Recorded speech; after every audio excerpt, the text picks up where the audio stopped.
Okay, BDGA main valve body, P7W HTM-5.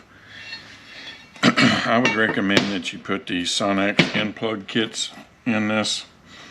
If you want to do the most primary valves that go bad, do your lockup valves and your two main CPC valves, A and B.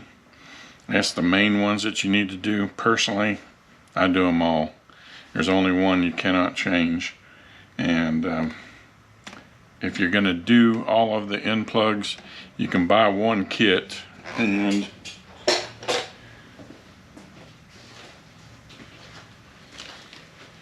here's the Sonex numbers 98892-01K. You can buy one kit that's going to give you one large, one medium, and 3 smalls. In order to do all of them on the valve body, you're going to need 6 small, so just buy 3 extra small separately, and that'll get you everything that you need on the valve body as far as that goes.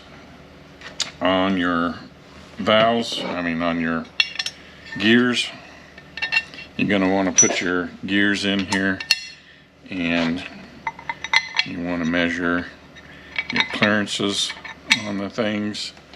And on the driven gear, which is this gear, you're allowed 0.0028 to 0.0050 in between the tip of the gear here and that side of the housing.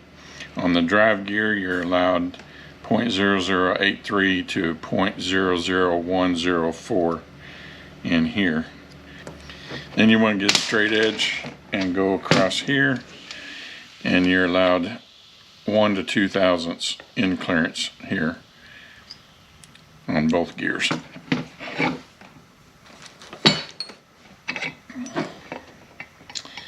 Alright, get out of there.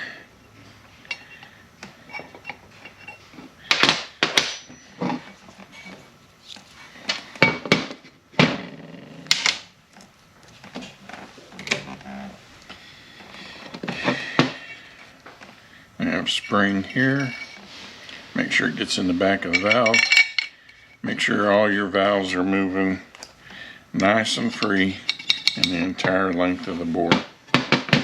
Need a medium O-ring plug here, and make sure that you have this notch on the back of these end plugs. If you don't, they won't work properly. So make sure that you get Sonex. You don't get the cheap aftermarket ones, or Chinese ones, I guess I should say.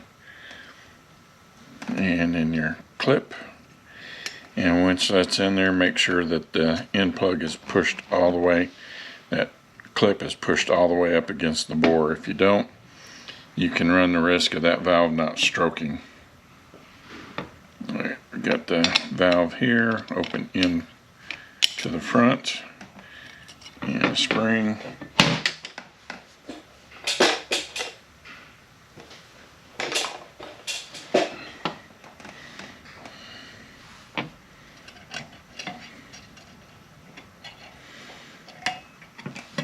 Retainer, and you're going to want to make sure that that spring is centered up in the hole. And the valve, open end out, spring. This one comes in from this side.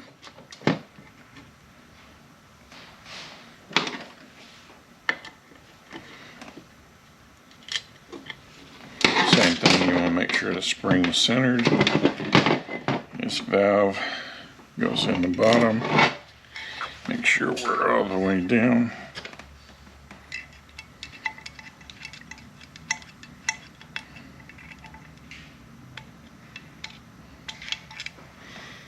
And this valve, hollow end up, and spring.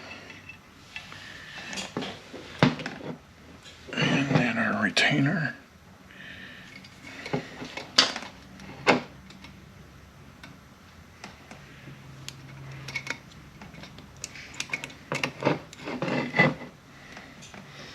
here again, I want to make sure that this spring is centered in the bore.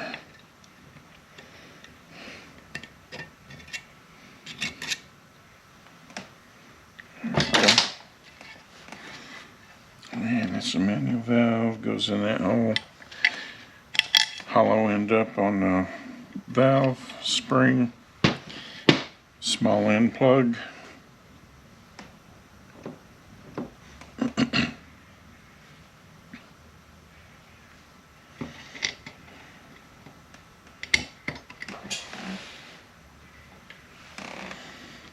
Inner retainer. Hollow end up on the valve spring.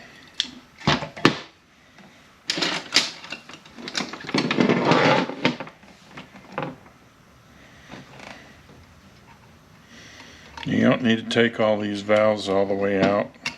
I'm doing just to document them. All you need to do is take out the ones that you need to.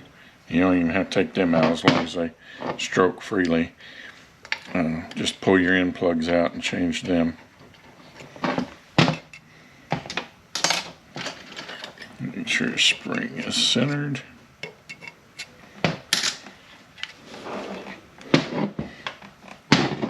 Hollow end up on the valve, spring, and small end plug.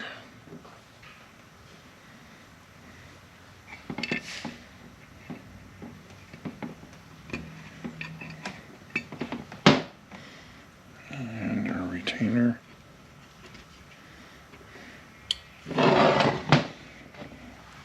This one here, you might want to put the spring in the back of the valve.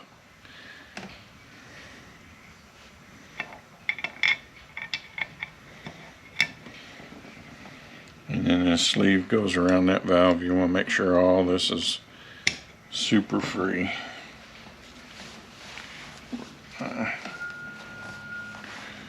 Little screwdriver go.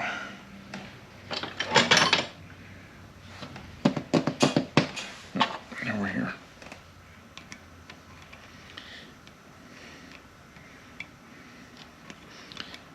Make sure we get centered up here.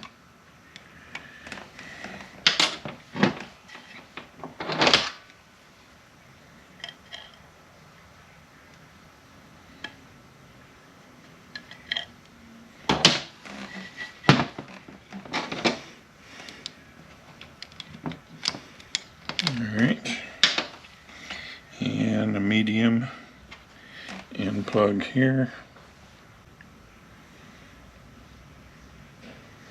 Oh, you needed 2 mediums, so you're going to need to order a extra medium too. Also, I guess I should say, use proper English. Alright, and our manual valve goes in. Open end facing this way. Our pin and our detent. Make sure this is facing up. We have a 218 ball that goes here, and a spring, and a 218 ball here. I guess we can go ahead and measure the spring. I don't remember what it measures right off the top of my head.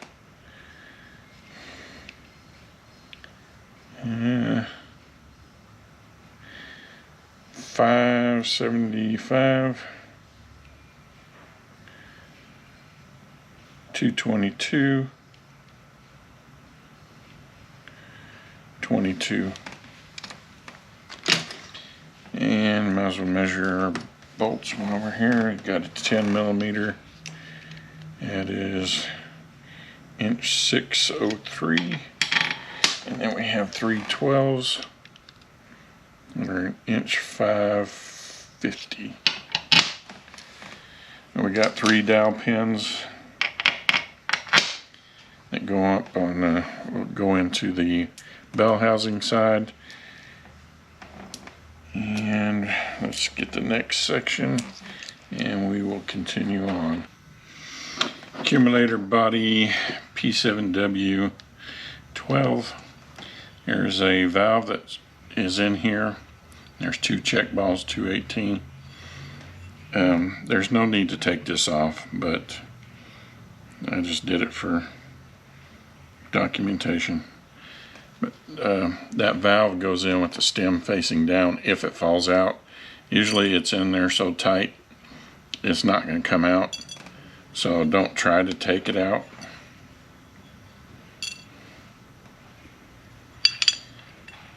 And make sure we get going the right direction here. I usually just leave this all together.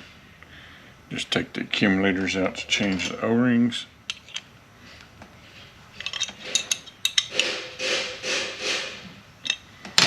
There's also no need to take this valve out. They call it a valve. It doesn't move. So there's that. We got to inner and outer springs on our accumulators. Outer spring 2-inch 625, 755, 193,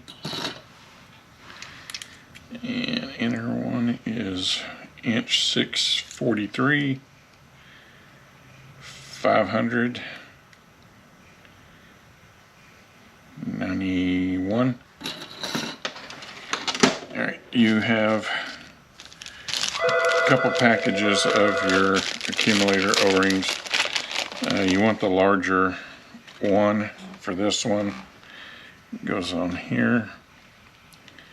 There's another package that's real close.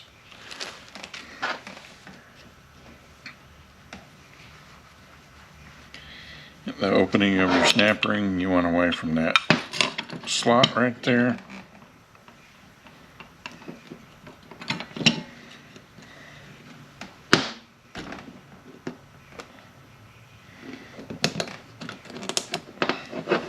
Technically, you don't have to have these snap rings in there, but it makes installation a whole lot easier.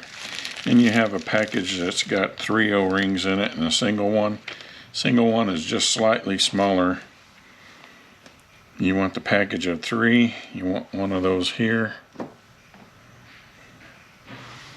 then we got the outer spring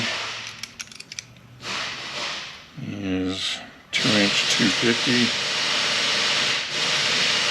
755, 100. Inner one is inch 730, 505, 99. Same thing on this snap ring. You want the opening away from that slot. Come on, get down in there. We have 3 10mm bolts that are 1-inch 500,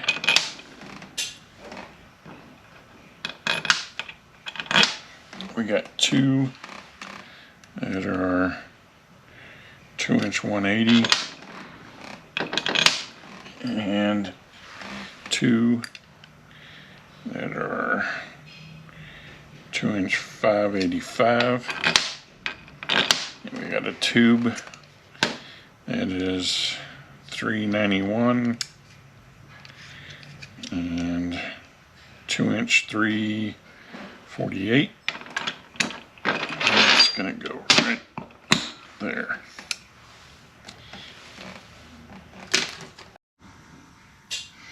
Servo body P7W 3-B. On these CPC valves, these are ones I'm talking about. These got to be super free. So take these things out, get you a wire brush. This happens to be for doing GM throttle bodies. I bought a bunch of them back when I worked for GM, and they work perfectly, but you can use anything, gun cleaning brush, whatever. Anyway, get in here, get some solvent. I have a safety clean tank, so it's constantly running fluid. Get it in here and just work it back and forth, and those bores right there. Once that's all clean, you're going to want to take your CPC valves. This is Scotch-Brite that you can get at the grocery store for a package of it. You can buy it and it'll last you a lifetime. But that's what I use to clean these valves up. Just rub it on there, get it all cleaned up. Once you get this stuff all cleaned up, this is the best stuff. There's other stuff that you can use. I would use this. It's Aerocoil, and you can buy it in a spray, you can buy it in a can like this. The only other thing that I found that even comes close is PB Blast. It'll do okay, but this stuff is tremendous. So once you get that all cleaned up, get you some of this, soak your valve down, soak your bore down, get that in there, get you a magnet, and just sit there and work this valve back and forth just a bunch of times until it's super free. And when you let it go and the spring is not sitting outside the valve, the valve will just drop in. There we go. And then it takes small O-ring end plug on here.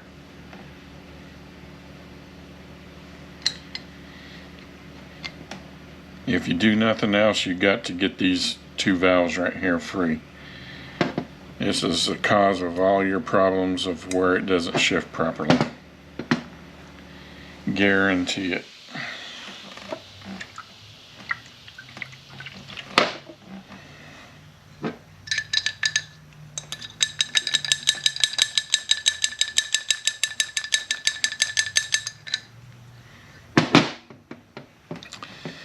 Another small end plug.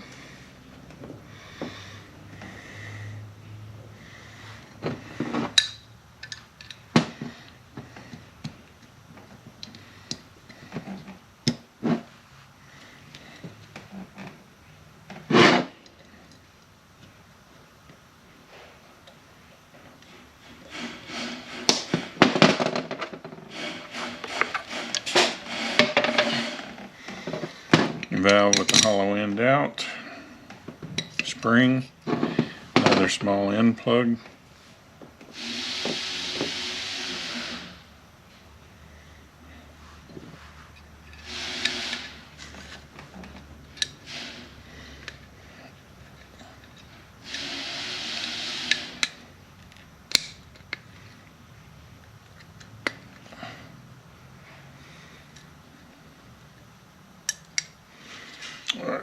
valve with the hollow end out, spring,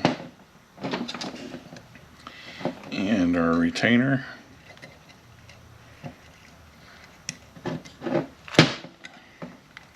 Make sure that spring is centered again.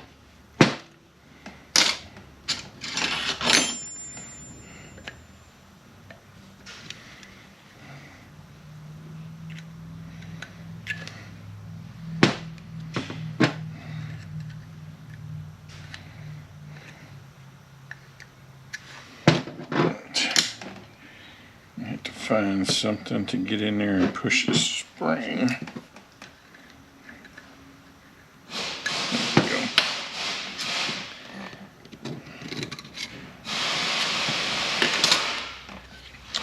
There we go. Okie dokie. Got an O-ring on our servo. It's the fattest O-ring that you're going to find in your kit.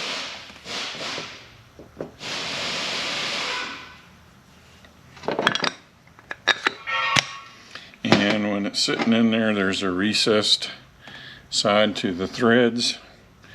You're going to be wanting it pointing pretty much towards you once we get it on the case, we'll know exactly how to line it up. We have a tube that is 312 on the outside, I believe, yes, and 8-inch 660 long. It goes here. Yep. I need this back.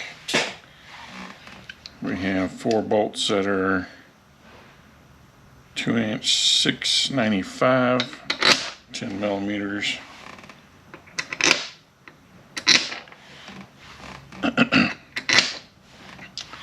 And one that is right at an inch. And there's 2 dowel pins that go to line this up. Each section is going to have 2. Here's our separator plate. Going in the valve body, the main valve body, is this filter, and it has a cup like that. It goes in just like that. I throw these things away. If you desire to put them in, that's how they go in. Alright. Okay, top accumulator body, P7W15. We have this valve, open end out, spring.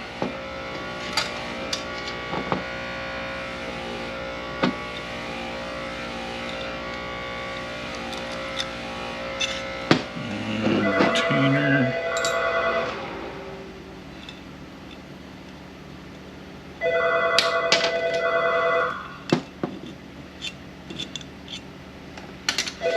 This other CPC valve, do the same thing as you did the others.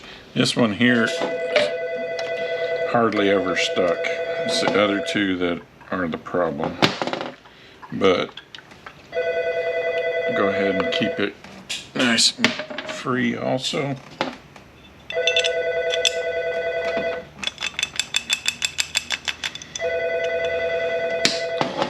Small end plug.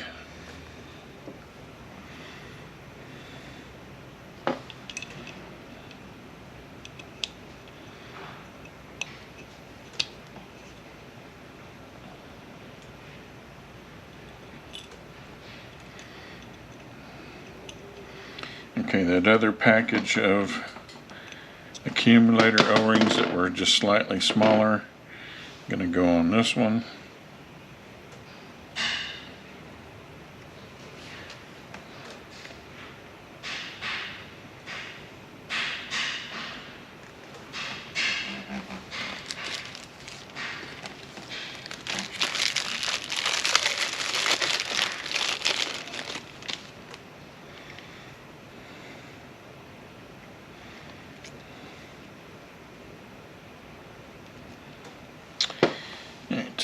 Outer spring is 2-inch 905, 628, 87,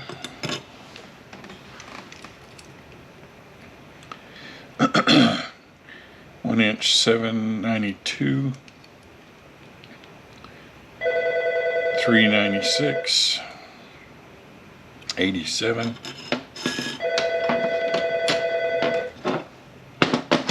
Same thing with this snap ring as the others. Keep the opening away from that slot.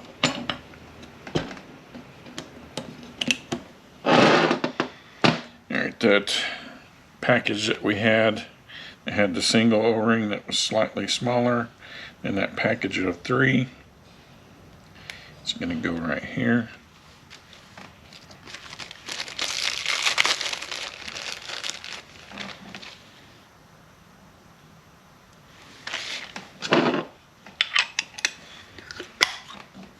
And the spring is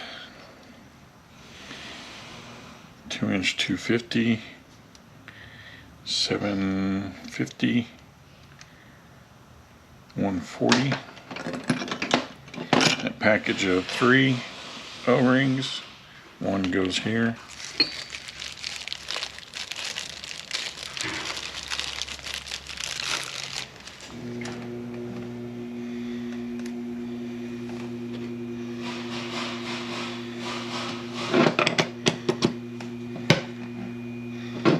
Same thing with the snap ring, keep it away from the opening.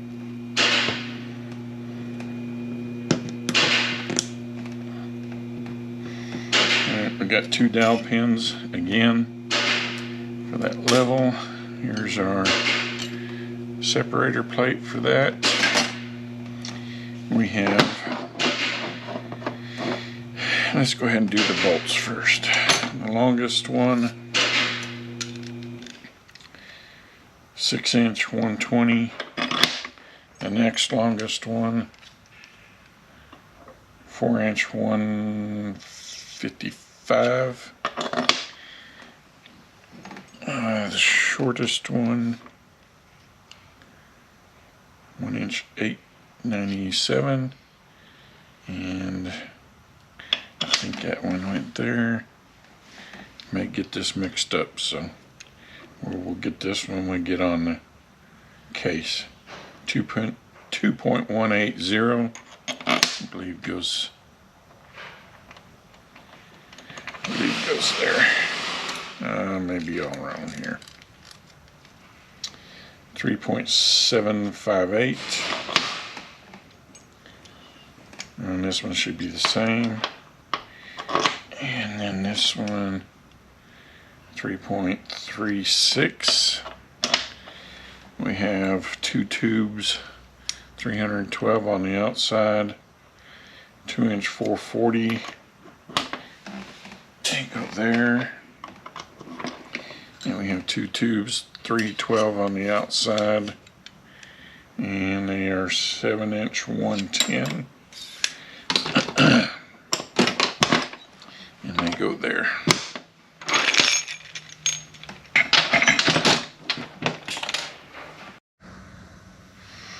Okay, there's a couple of different things that you can do in this regulator body. I don't do them anymore, but we're going to go over them in case that you want to do them. It's not that there's a problem with this, doing any of this. It's just, I don't know how much benefit there really is. There is a little bit, I guess. So if you want to do it, do it.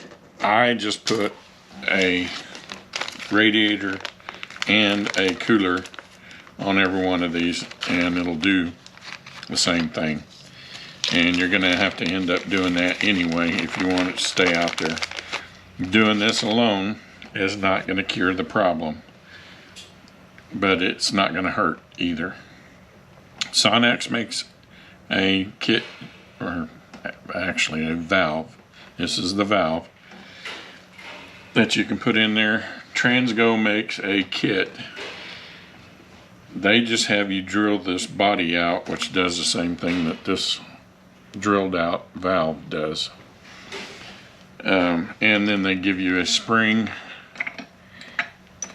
and a stopper to go in the check valve. It goes in the main valve body. And this is not the proper kit. It's Honda LK kit, I believe, is the one that fits this transmission. They make several different ones to do any of the Honda transmissions. You can do it if you want to. Like I said, I used to do it. I'm not saying that there's a problem with it. Transgo is also going to have you drill out this hole in this plate right here. If you're going to do the Sonex valve, you need to make sure that it's not been drilled for the Transgo valve. You cannot have both. So Transgo is going to have you connect these 2 passages. They want you to drill here. I usually just drill through, or I used to drill through here, because you don't have to go at quite as steep of an angle, and you run less of a risk, in my opinion, of breaking the drill bit. Do keep in mind it's easy to break the drill bit, and it's a pain in the ass to get it out of there. the Sonex valve is drilled, so you don't have to do that. Here again, keep in mind, you cannot have both. So if you want to do the valve, make sure that your lands do measure the same. And let's make sure that somebody didn't already put one in here. I don't see a drilled valve. I don't see any drilled holes. So we can put this valve in there. You have 3 springs that go here. The inner one, the middle one, and the outer one. On this right here, there is a slot. The tip of this bolt has to fit in this slot.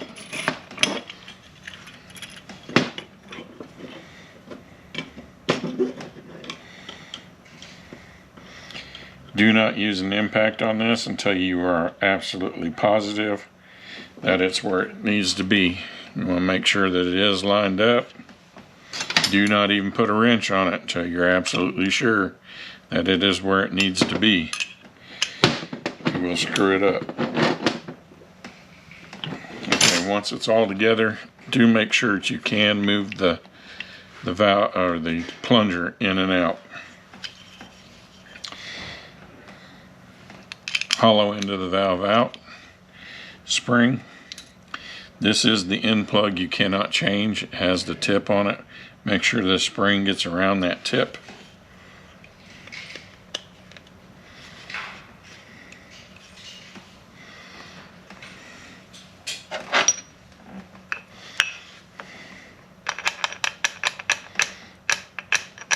If it's fitting snug, just make sure that you only go far enough to get the retainer inside there, because you need that back against there. And make damn sure it is back against there. This valve here is like the other one in the main valve body, hollowing up. Then we have the sleeve. Make sure all this is super nice and free.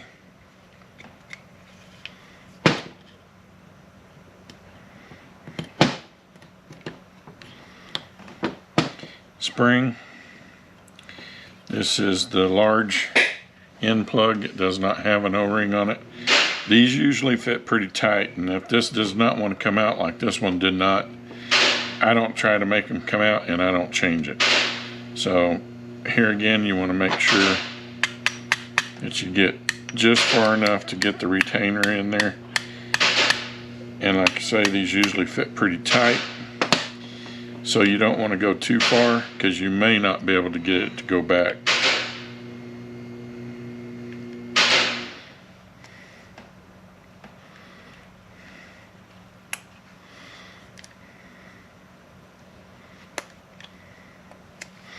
Okay, we have another filter that goes in here.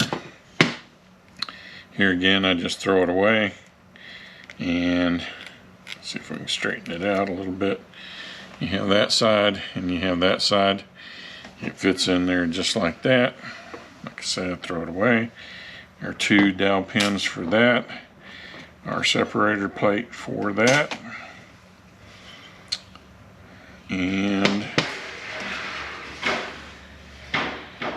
we shall do our bolts. We have the longest one. 3-inch 188, 4 that are 2-inch 788, goes there, there, there, and there. We have 2 that are 2-inch 392, and we have one that is 1-inch 204, 3 tubes that are 3-inch 354, and they're 312 on the outside. And then we have 1 tube that's 312 on the outside diameter, and 7 inches 797. It goes there.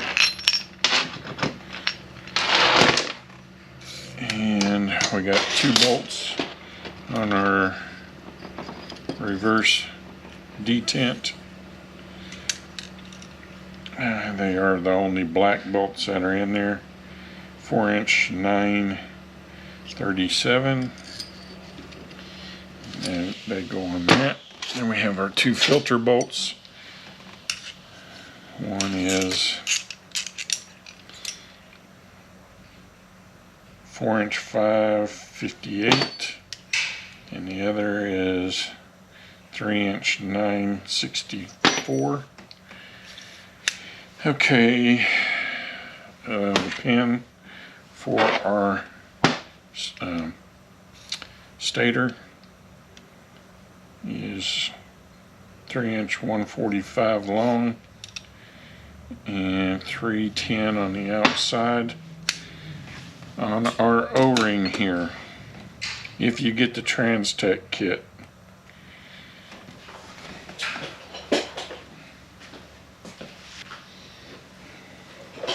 this is the lockup O-ring that goes on your torque converter. There's another green seal in there, so a little darker. This is what I use to put on here. The factory one, they do give it to you. It's black. It's very thin. This is a little bit thicker. And I'm not sure what they gave it to you for because it doesn't fit the torque converter.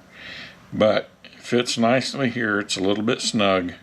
You're going to lube this up, and you're going to want to stick it onto your regulator body and drop this all in at one time. That's what I use there. If not, you can use the factory one and you don't have to worry about cutting it. If you just try to put that regulator body over this after you put this in the case, you're probably going to cut that O-ring. That's why you want to put it up in there first. Okay, I believe we're ready to put this onto the case. Alright, cooler return. You have a spring goes in here, has to fit around those little feet that's in there. Just like so. You have the filter and a seal.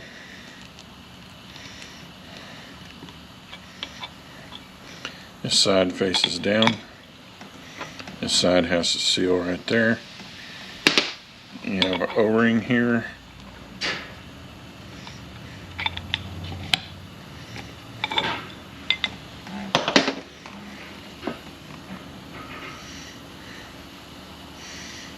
There's a little tab right there. Has to line up with that little tab right there.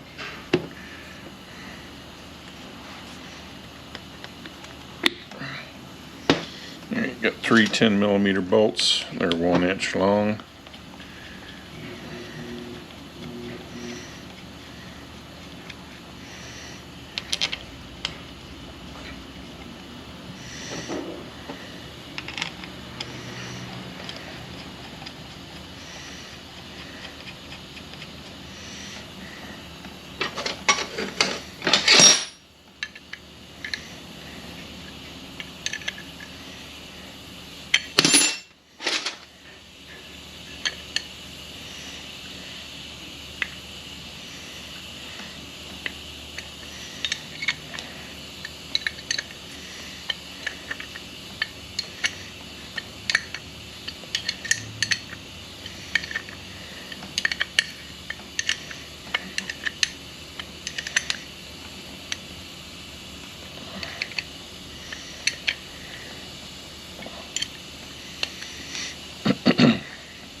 Okay, there is a gasket that goes on here, a dowel pin, and an O-ring, and a dowel pin here, and that kind of fell on the ground and it bent up a little bit, so I think I'm going to put this in so it'll be easier when I get ready to put it on.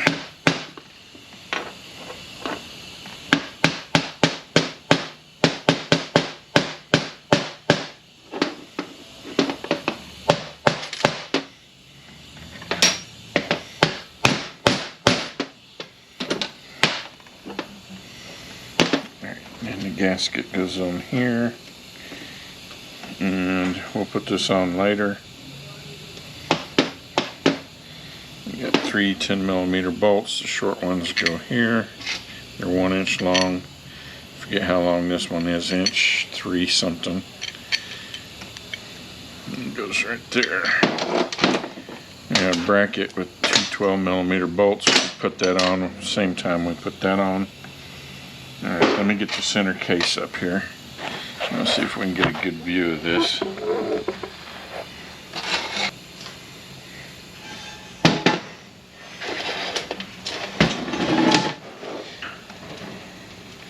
The vent goes on here. You can actually leave this off for right now if you wanted to. We got our dowel pins for the back cover. One goes here. And one goes here.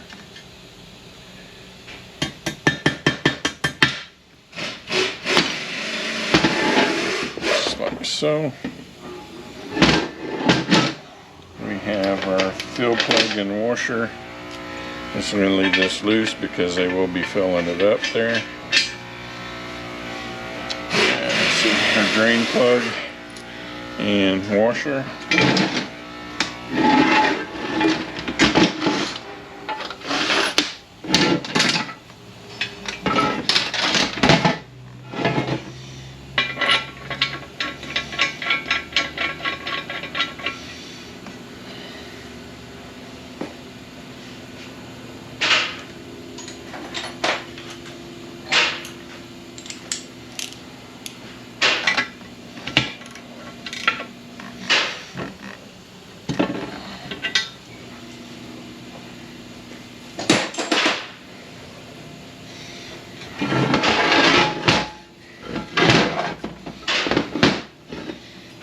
Have our magnet. It goes in just like that.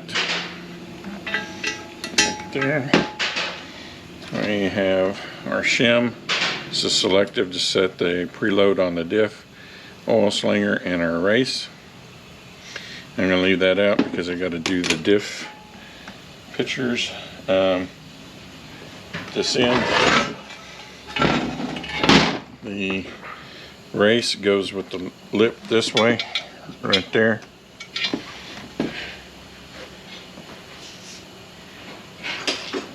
And the reverse idler goes this way. It's going to sit right there. You're going to have to hold on to that when you're putting the case down. Leave this out so when I do the reverse stuff,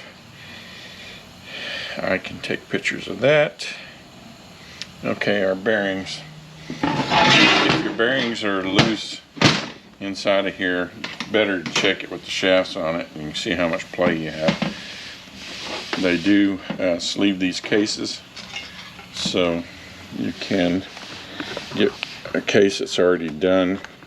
Just turn yours in as cord. Just make damn sure that before you give your case away that you got one that's exactly the same. Alright, snap ring in here.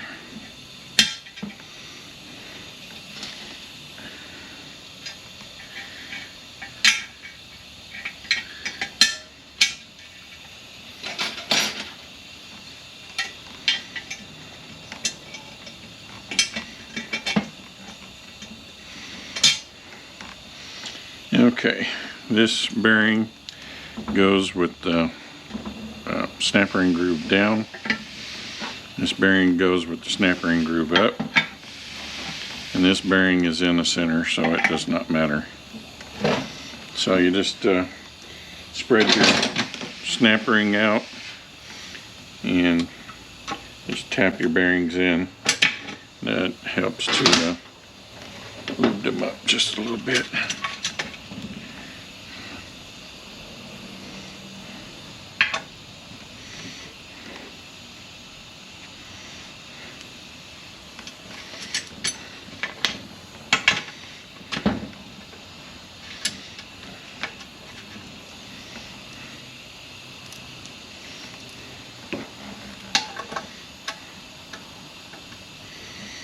try to go as evenly as possible.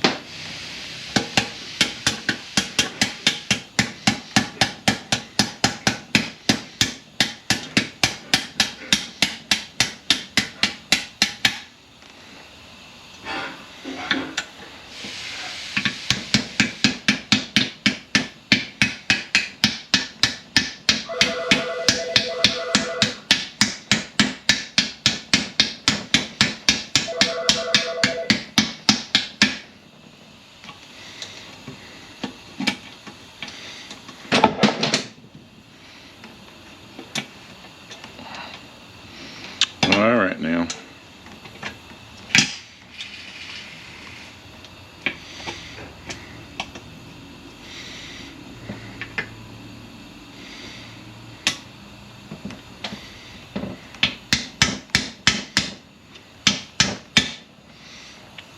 Okie dokie. And then your rear seal, your axle seal. Go ahead and put a little lube on your seal and then just press that in. Alright, we got the carrier. We have side gear and a washer.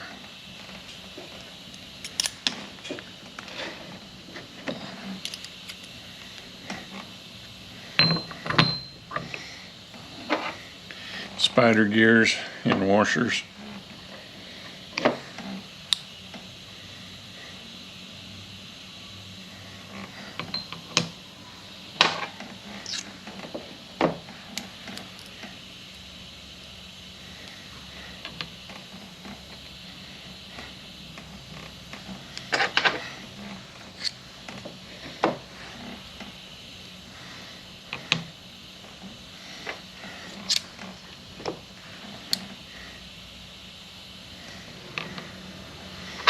We have a short pin hole facing up.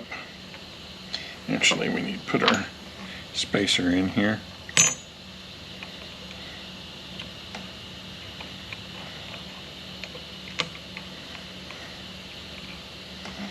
We have a pin.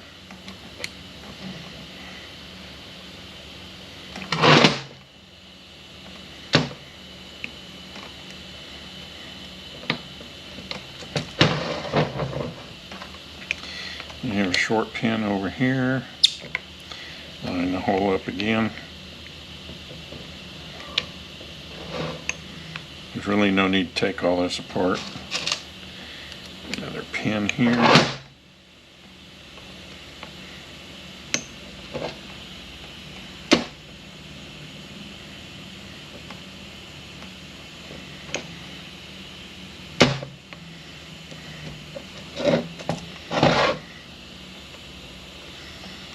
And then we have a long pin here.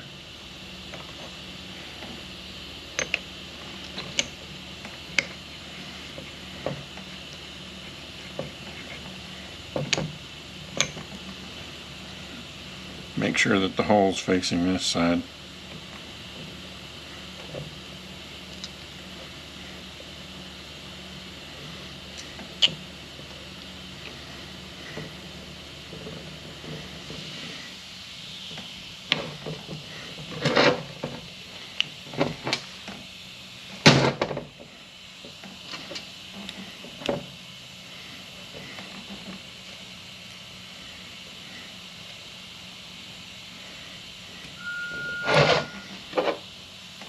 Side gear and washer.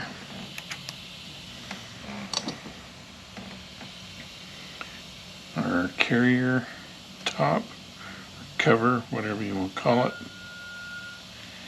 Make sure I get this in there the right way.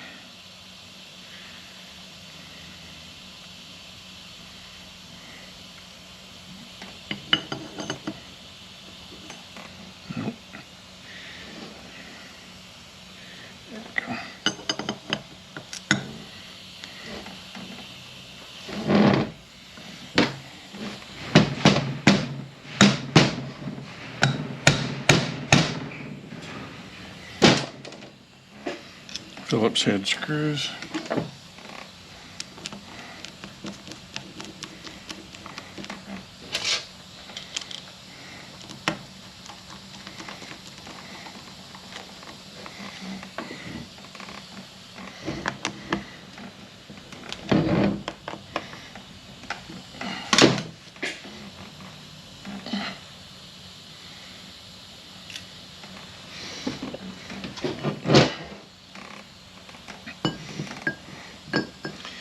.14mm bolts, or left-hand threads.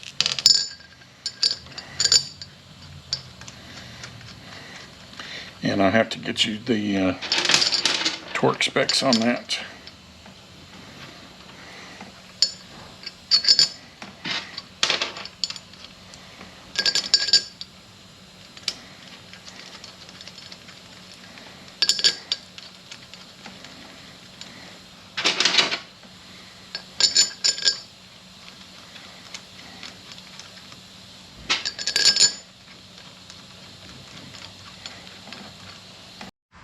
Okay, on your sprag, if you're going to use the factory one, this is how it's set up. You don't really need to take this retainer off. You got this oil slinger that goes in the back there. You don't need to take this off.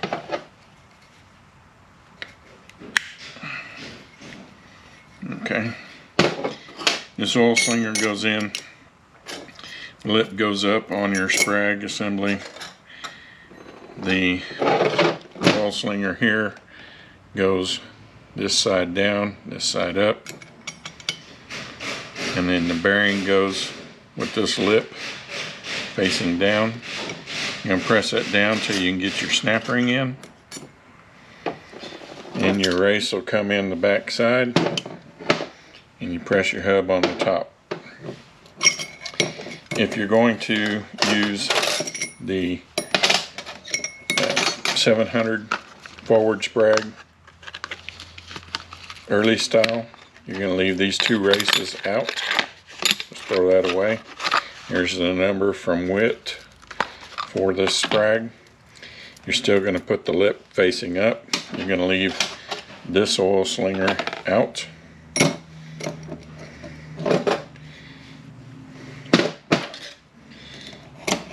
Put your sprag assembly in. You're going to put your oil slinger in. You're still going to put the lip down. You're going to press that in until you get the snap ring in.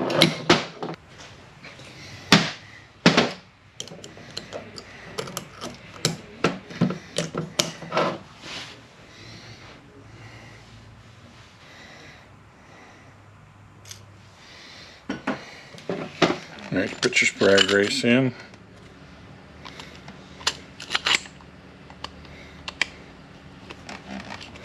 Come on now. Don't be bad to me.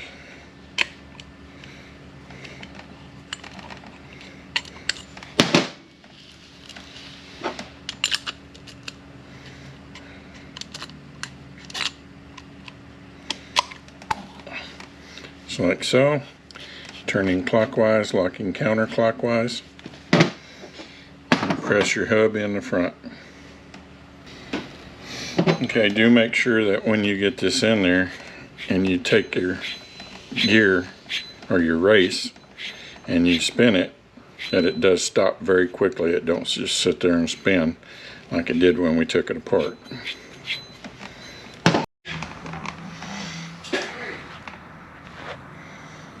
Okay, on your tubes, you're going to want to get some cellophane tape. You're going to want to cut a piece that's just big enough to go one lap around the tube. You don't want to overlap. It wasn't quite enough.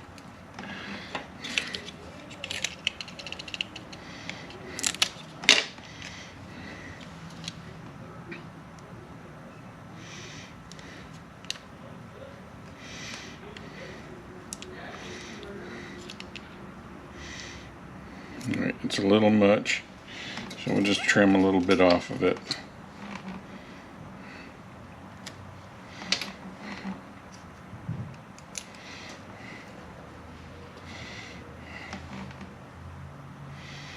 Alright, you're going to want to do this for every tube. And then pick the shaft that it goes into and push it in there. And if it'll push the tape off, or it won't go in there at all, like that, where it's pushing that tape off, your bushing is okay.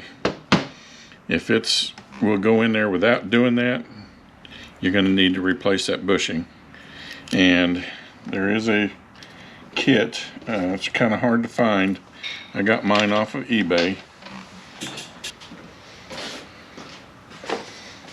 and it's made by Brico. This will make your life so much easier.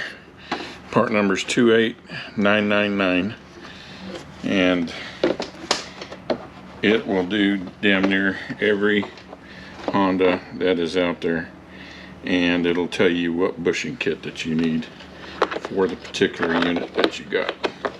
So it's a pretty good little kit.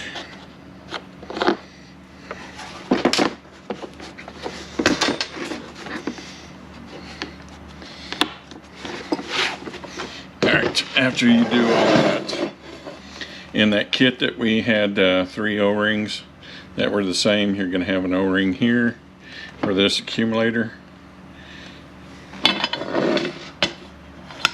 It goes in first in the spring, and the retainer with the cup down, and then the snap ring. You want the opening away from one of those openings. I need to get a picture of that, so I'm just going to leave that alone. Then find the O-rings that go down into here. You want to put them in here first. You don't want to put them on your retainers, because it will not go well for you. You probably end up cutting them, or just plain not getting them in there properly.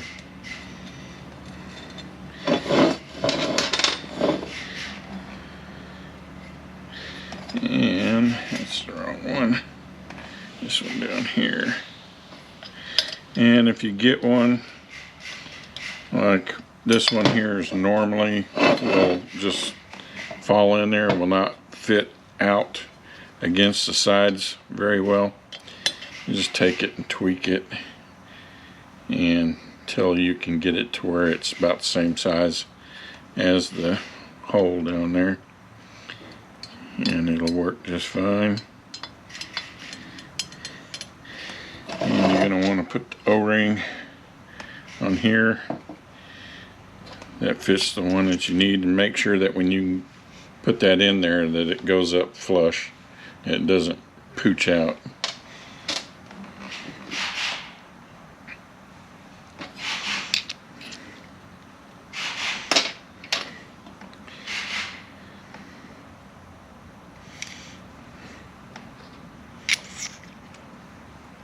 Okay, let's see this one. Get myself all mixed up here. These little feet have to fit down in those slots, so make sure that that happens.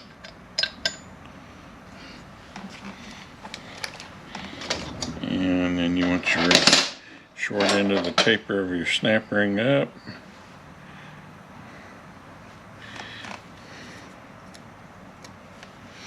And you're probably going to want to shoot some air into these tubes and plug off the hole, just to make damn sure that you got this snap ring seated properly, because if you don't, when it goes to apply, it will pop that snap ring right out of there, and then screw up your O-ring. I think I had the wrong snap ring.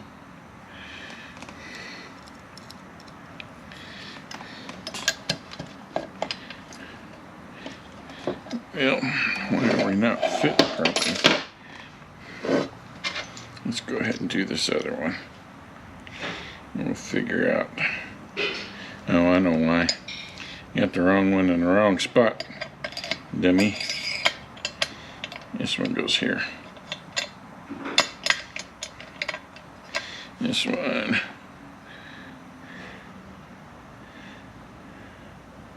This one goes here.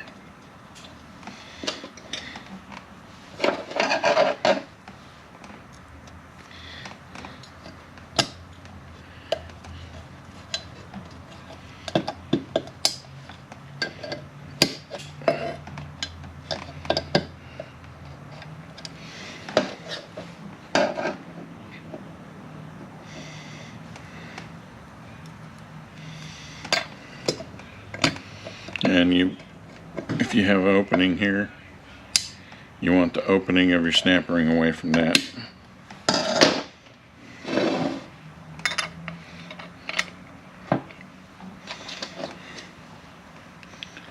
Okay. Don't put your dowel pins on this side. Put them in the case, and go ahead and leave out your linkage seal, and we'll put that in later. Alright, third clutch, we have 2 O-rings go on the counter shaft.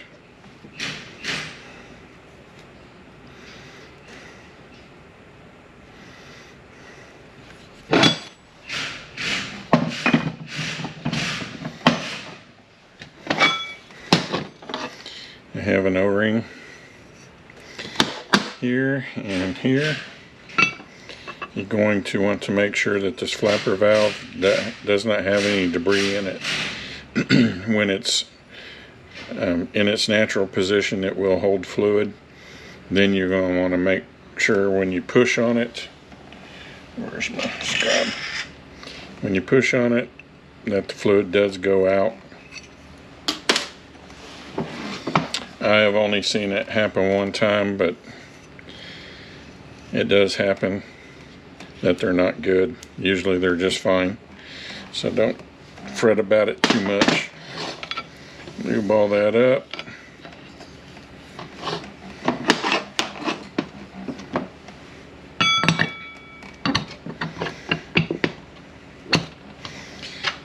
Return spring, retainer. If you look at your snap rings, there'll be a taper to it.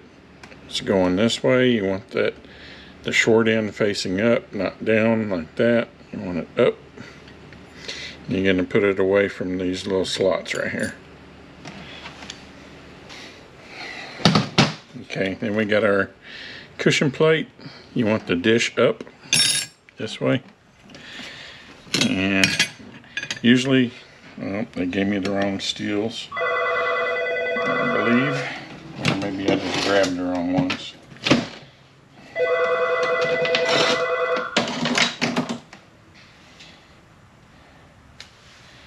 No, they gave me the wrong ones. Alright, we're just going to talk about how they go, and when I get the right ones, I'm going to stick them in there. These are the old ones.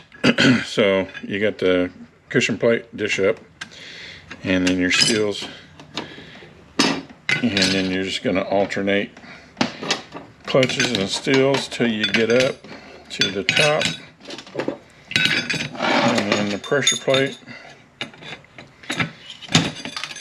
and the snap ring. Okay, on this tranny, apparently it didn't get recorded, but on the 4th and 5th clutches, when the cushion plate, the dish is down, it came to me that way, and it doesn't look like anybody's ever been into it before, but I thought I remembered, and I went back and I looked, and I was correct. The cushion plates go with the dish up, facing this way. So in the video they're upside down, so flip those over. I don't think it makes a crap, but that's the way it's supposed to be. 4th clutch, same with the flapper valve as the others. O-ring on the inside and on the outside.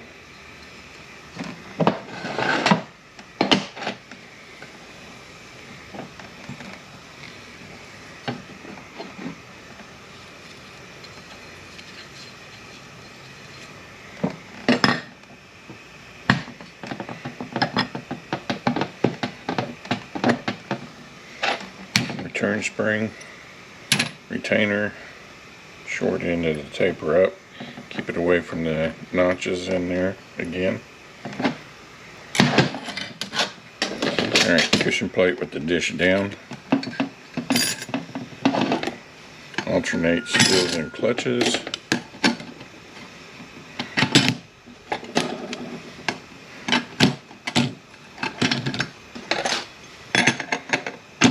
pressure plate, snap ring.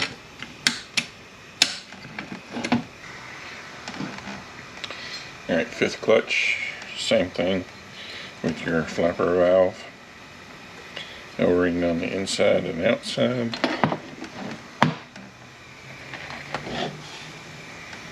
Lube all that up.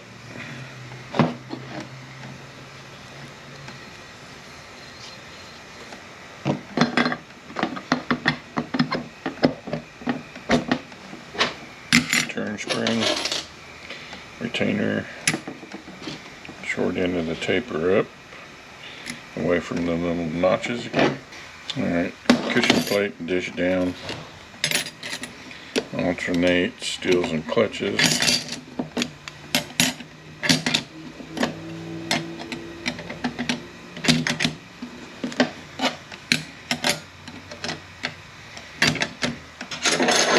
Pressure plate and step up,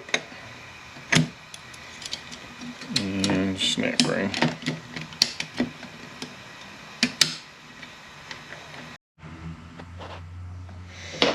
Alright, 2nd clutch,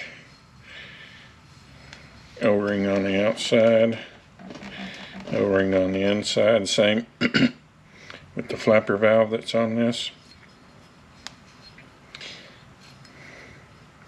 I think I grabbed the wrong one.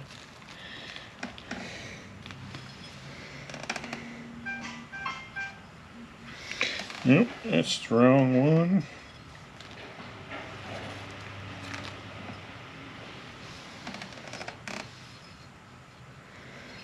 There we go.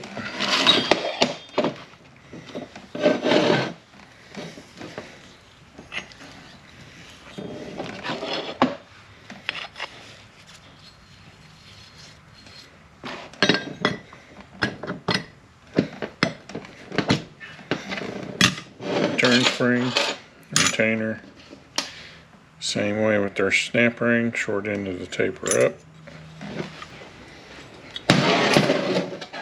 Alright, steel, clutch, these have got the square teeth, alternate that up.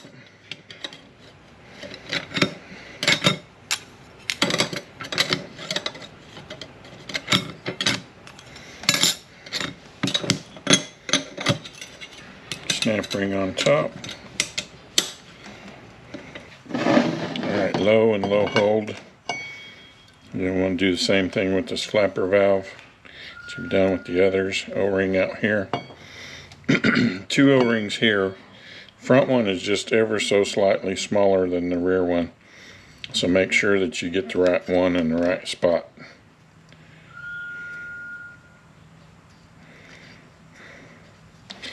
Lube all this up. And I've gotten comments in the past about using this brush.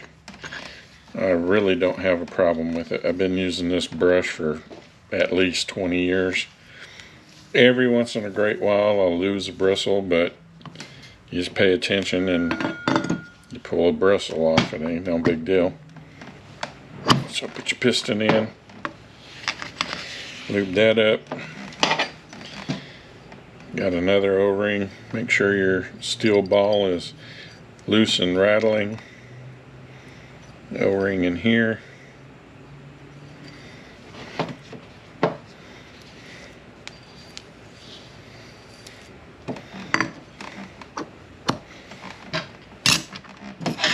Return spring, retainer, and short end of the taper up on our snap ring. Alright, our low hold steels alternate up.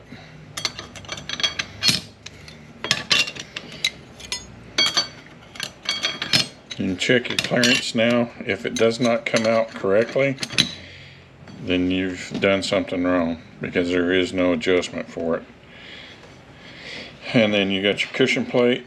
You want the dish up. Alternate steels and clutches up.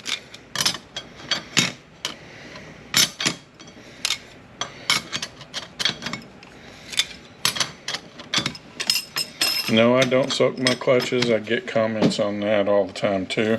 I have never seen a difference soaking clutches and not soaking them, so I choose not to do it. Alright, pinion shaft, flat side facing down, cone side facing up. And I'm going to probably, that slid on. This one here I'm probably going to have to press on. This side you want the cone side facing up. And press that down. Got 2 half moon keepers that go on here.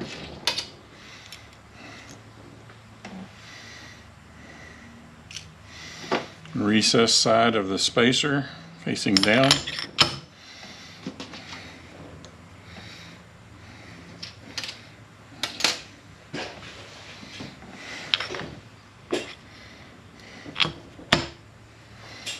Two half moon keepers on there.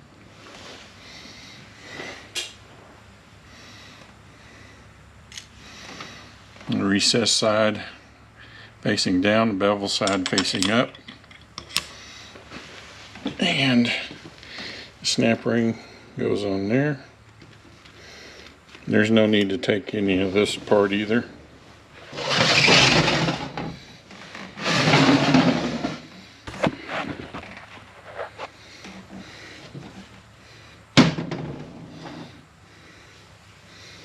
Got the oil slinger and our race that fits down in there.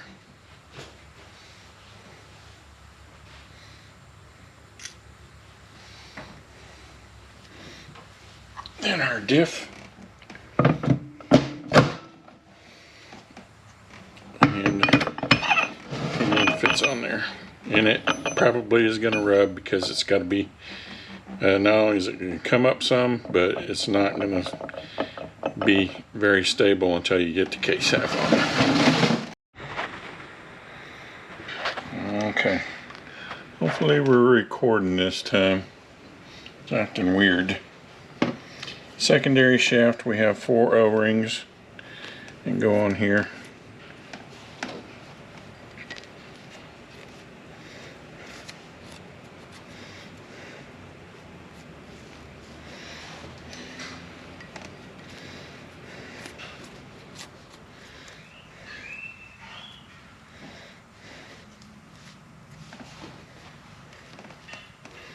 And on the sealing ring, the kits have been getting better about it, but in the past they have been very bad about the sealing rings being too large.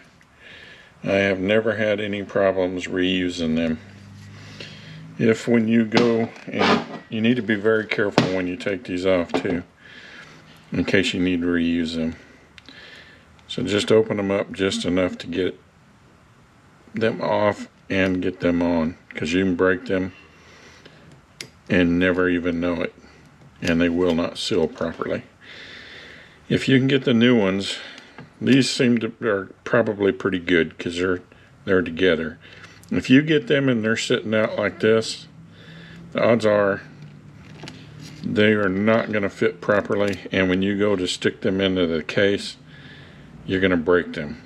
Very good chance of that. So I used to just not even check them and just rerun the old ones. I have never had an issue doing that.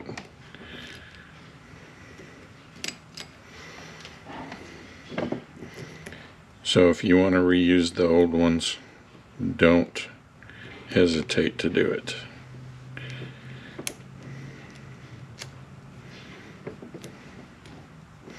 And usually I work from the bottom up. I don't put the top one on first, so I just wanted to see how it was going to fit. They seem like they're going to be okay, so I'm going to go ahead and change them this time.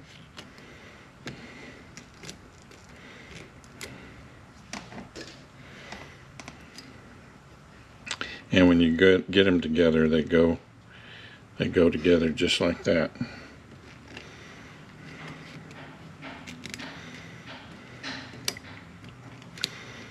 Alright, get your O-rings on there, get them lubed up.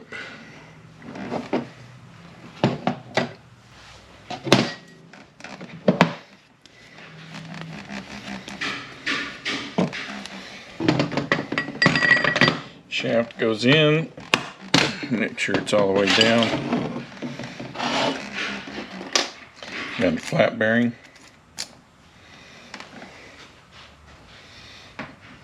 Then your gear's going to go on your sprag assembly.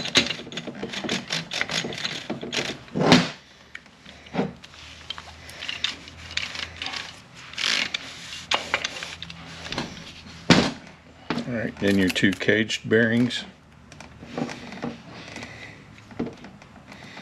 And normally I'm not doing it this way, so it goes together a little bit easier when you got this sitting up properly. And you have your flat bearing.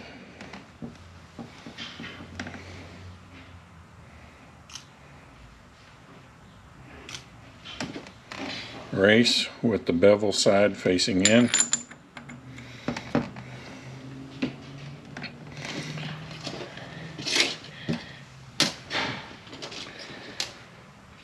Your two half moon retainers. And if you got this sitting up, it's not going to fall apart on you. In your retainer, and then your snap ring.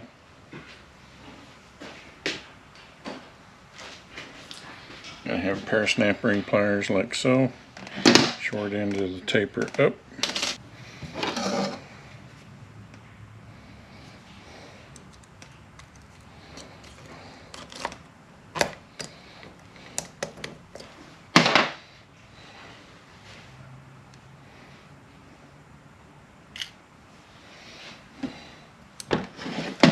Alright, just like so.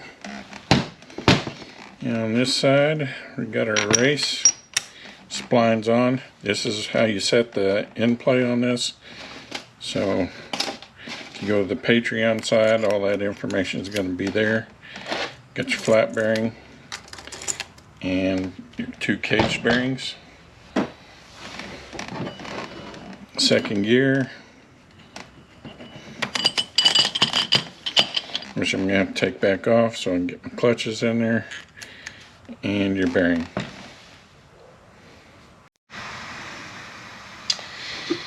Okay, main shaft, you don't really need to take this bearing off, but that's how it comes off.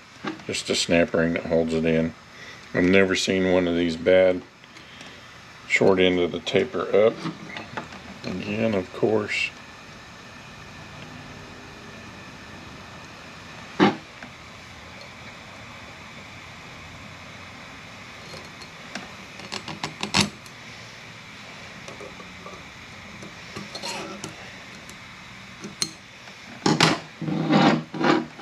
We have 3 sealing rings, 2 are the same size. The smallest one goes to the front. You go together just like so. Only open them up far enough to get it on there. These are a fiber material, so they're not like those plastic ones. You're going to have to make sure that they stay in the groove. If need be, you can put some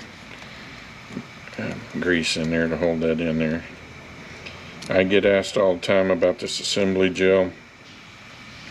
It's made by Dr. Tranny. There's only 3 colors available now. There's red, blue, and green. Red being the thinnest. I don't use red because it tends to be kind of hard to convince people that that's not a transmission leak when it melts. It seems pretty obvious to me. When it gels up, when it gets cold, you know it's not transmission fluid, you know it's a assembly gel. But I just don't use it anymore because I don't want to argue with people. I use the blue and the green. I use the blue to lube stuff up. I use the green to hold stuff in place. And we got 3 O-rings here. Specially formulated for transmissions, so when it melts, it's no big deal mixing in. You can use petroleum jelly, if you like. It's basically what that stuff is. It's just a different formulation of it. Okay, on here we have a flat bearing and a cage bearing. Then we have the gear. We have flat bearing, and we have the spline brace. Just make sure it gets down in there, lube that up.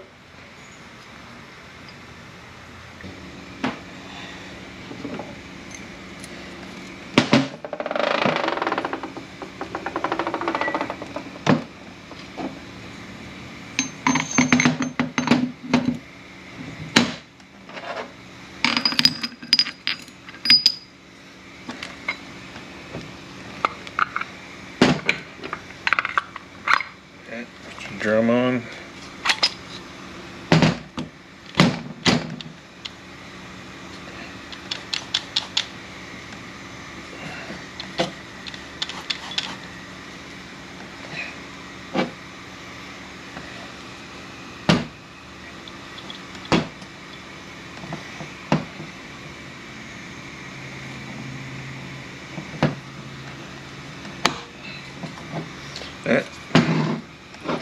We have a collar, flat bearing, 2 cage bearings.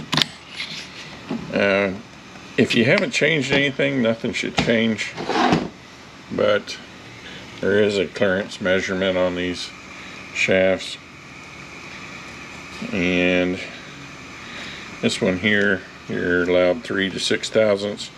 You want to get between the collar and the drum. Basically, if you can feel much of a movement, it's not right. Alright, this is 4 to 6, 4 to 6. And it's kind of hard to get in there. You really need one that's bent.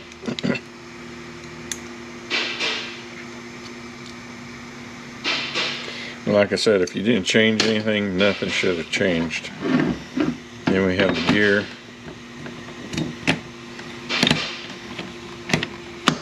And on top of that, I've never had one that was not right.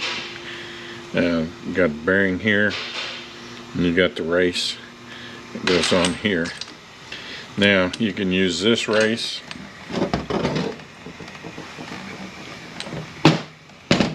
on here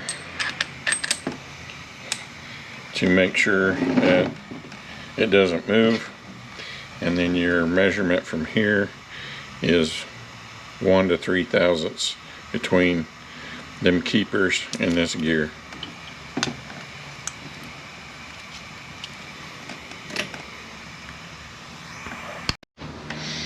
Alright, lube your linkage seal up really well, especially on the inside, so when the shaft comes through, it will slide through easier.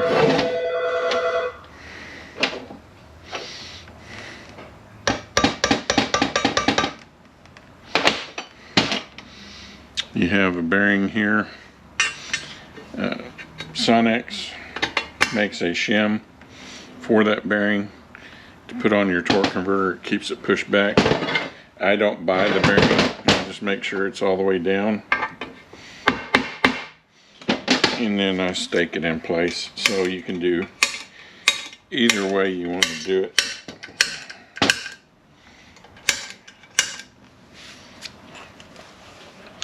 On your front seals, most of the time you'll find an arrow. Make sure the arrow's pointing the same way, but make sure that these lines are facing the same direction on the old seal as the old seal. I put these seals in dry. But you want to make sure that that is facing the same direction, otherwise it will leak.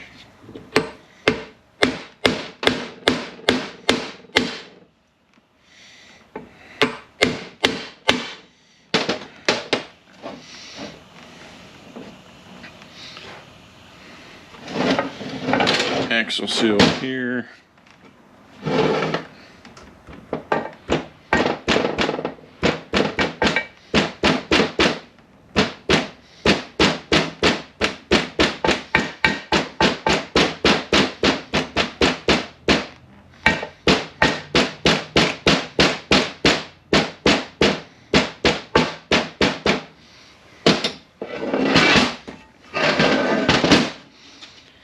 If your dowel pins don't want to come out, don't make them come out. There's no need to take them out unless you just absolutely want to.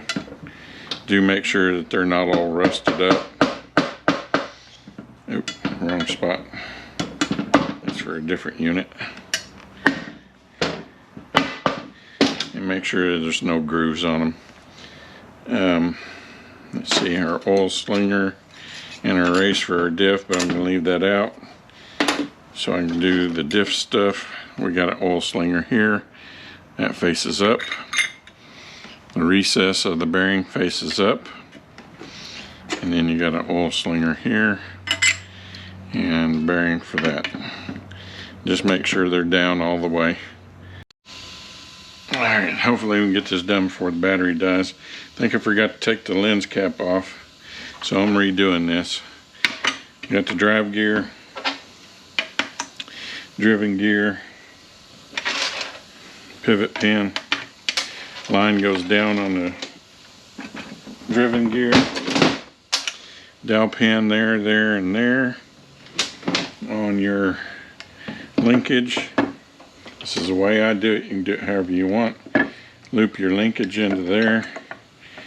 Your detent onto your spring. And then I set this all down at one time.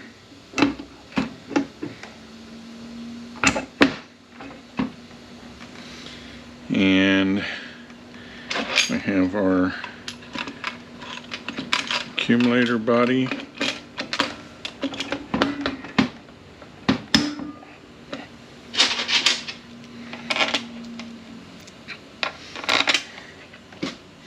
If you're doing the Transgo kit, you're going to change your spring, drop in the pin that they want you to put in, and then your accumulator valve. Make sure your check ball and check ball is in there in the spring. We have dowel pin, separator plate, servo body, dowel pin, separator plate,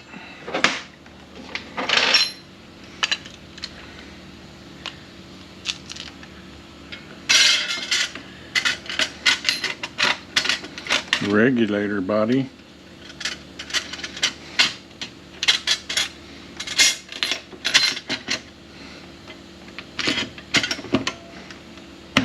I think I forgot to mention it. The 12 millimeters are 13 foot-pounds. All the rest of the 10s are 8.7. You got our pin that goes on there. We got dowel pin,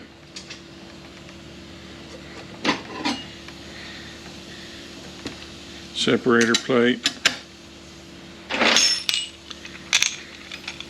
top accumulator body, and a couple of those I think were in the wrong spot.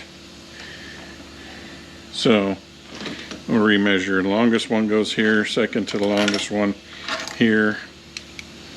And we have 3" 7/68.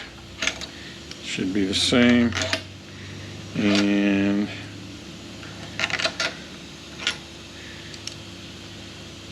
that's the second one. This one here, 1" 700. This one here, 2" 175. Close to it anyway. 3" 365. Lowering on your filter.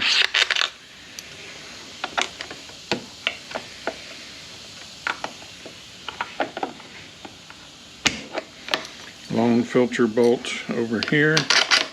Short one over here. Detent for our reverse.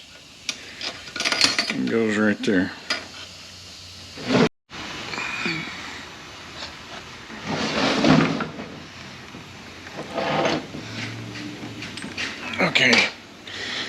main shaft in.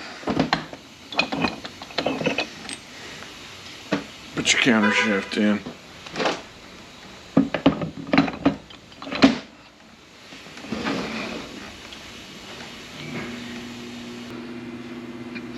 Alright, put your gear in.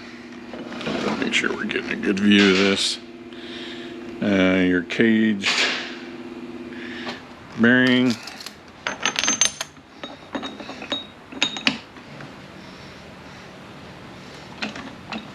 I don't think we're sitting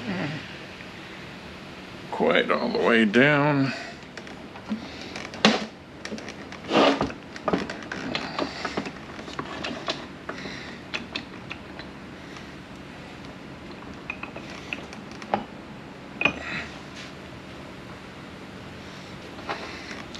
You want your hub this side up.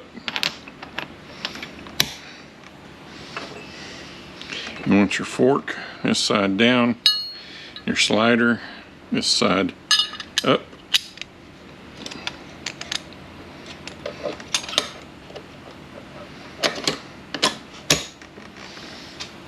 Got your 10mm bolt and your keeper. The flat part of this is going to sit right up here.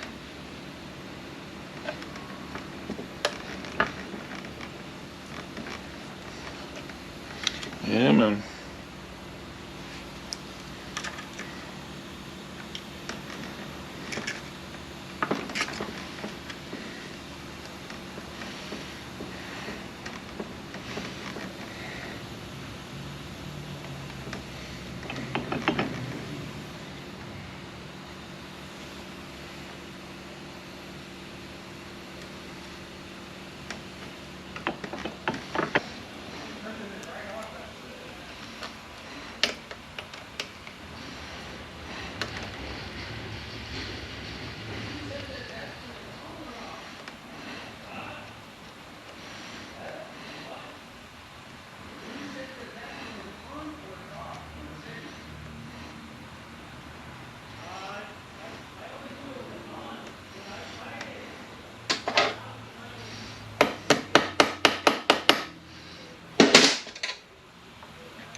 Alright, tighten that down.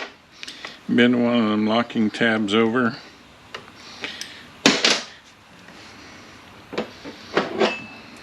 Got your gear. Got your bearing. And this gear goes on top.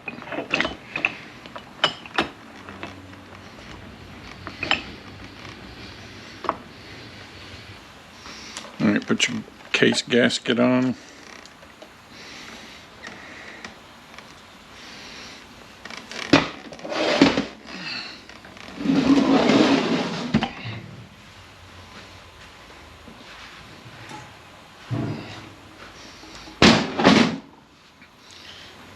Alright, got the lip of this race.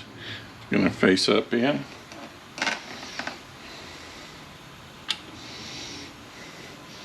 And we got the reverse idler gear. It's going to go in this way. We have our oil, shim, oil slinger, and our race. Alright, you're going to have to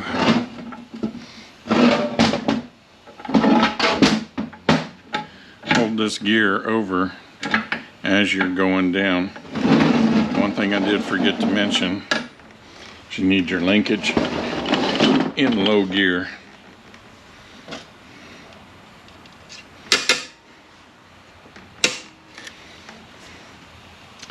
Alright, I'm going to have to move the camera because it's going to be right in the way, and drop this down on.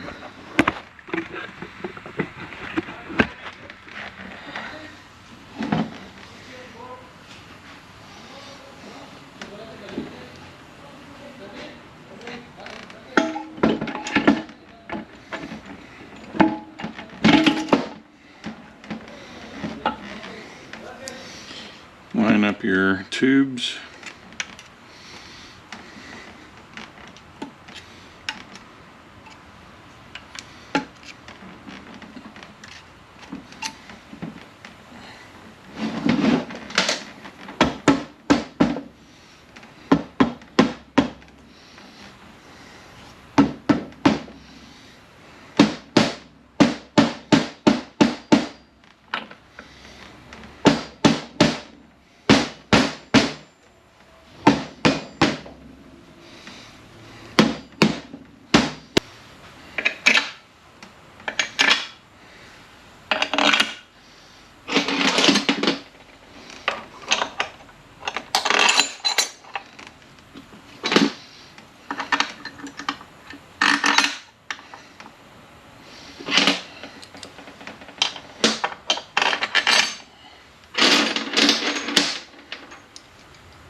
Alright, we'll measure these bolts. I'm going to start in this corner over here. We'll work our way around. 5.880.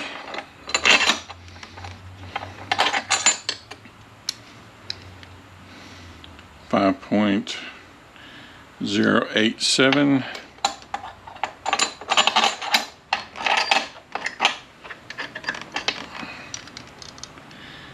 5.880. I believe this one's the same. It's the same. There is a bracket on this one.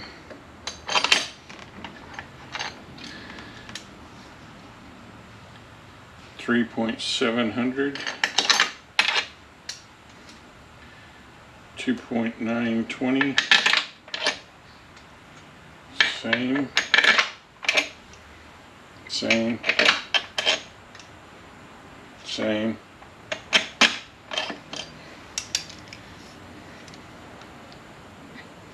5.890. Should be the same. It should be the same.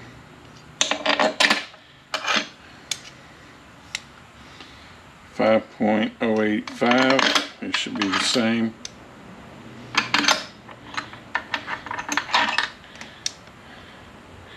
Same. And it should be the same. Alright, 14 millimeters. Alright, 14 millimeters, 33 foot-pounds.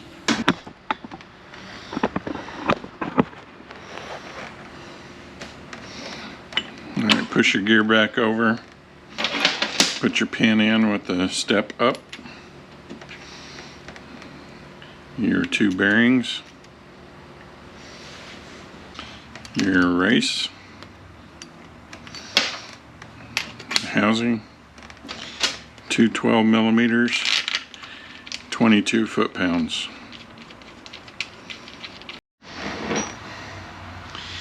Alright, on your park, I'm going to tell you this.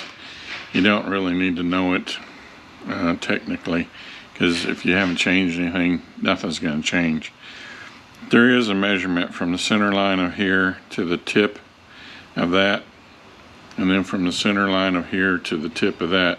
That's going to give you two measurements, and that's what you're going to need to know for how to set up your park.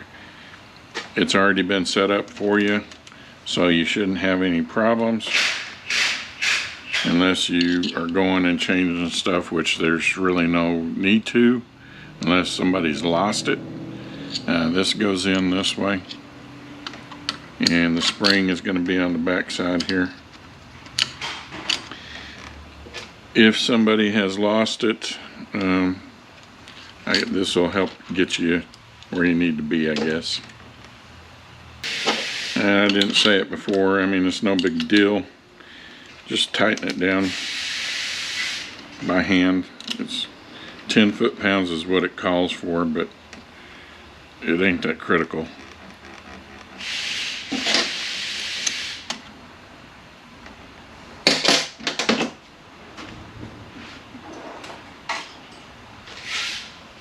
Bend your tab over.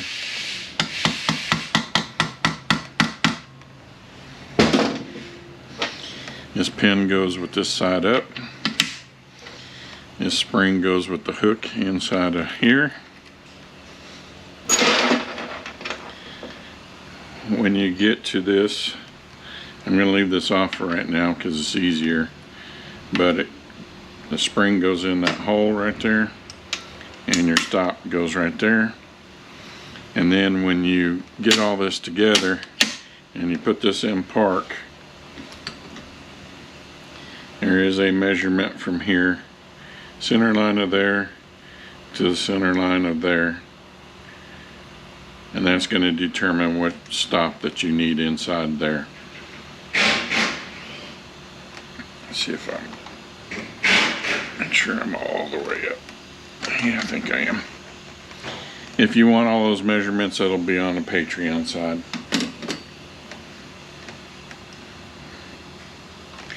Like I said, there's really no need to be too concerned with that.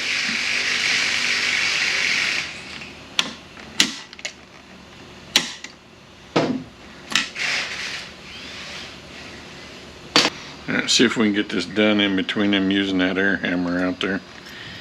You got your park gear.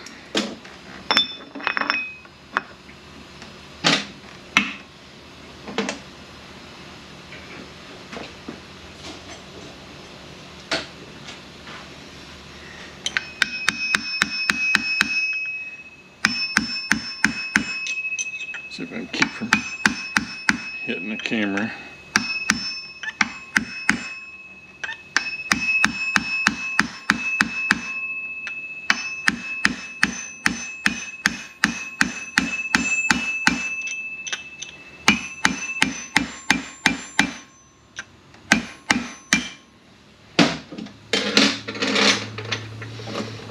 Got the flat bearing and the cage bearing.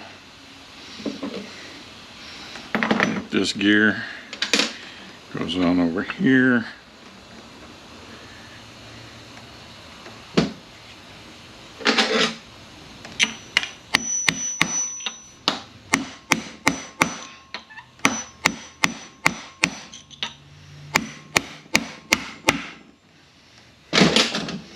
You got the washer with the dish down.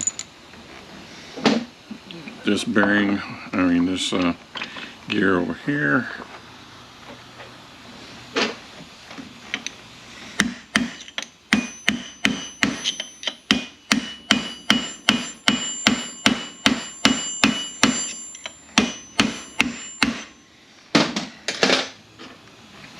Another washer with the dish down.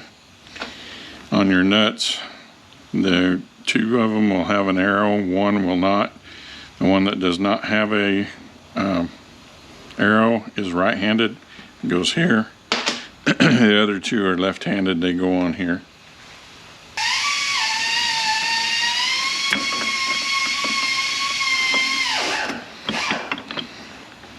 And they have another flat bearing. Race goes on there, this side goes down. Make damn sure that it's splined onto there. One thing I did forget to mention is go ahead and lube up your O-rings.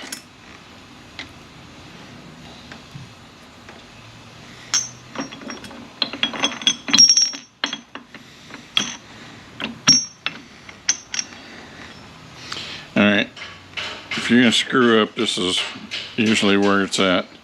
And just to prove to you that I did change the steels, go ahead and show it to you. Because I know I'll get somebody that's, oh, you didn't change your steels. Yeah, I did. So there you go, brand new ones.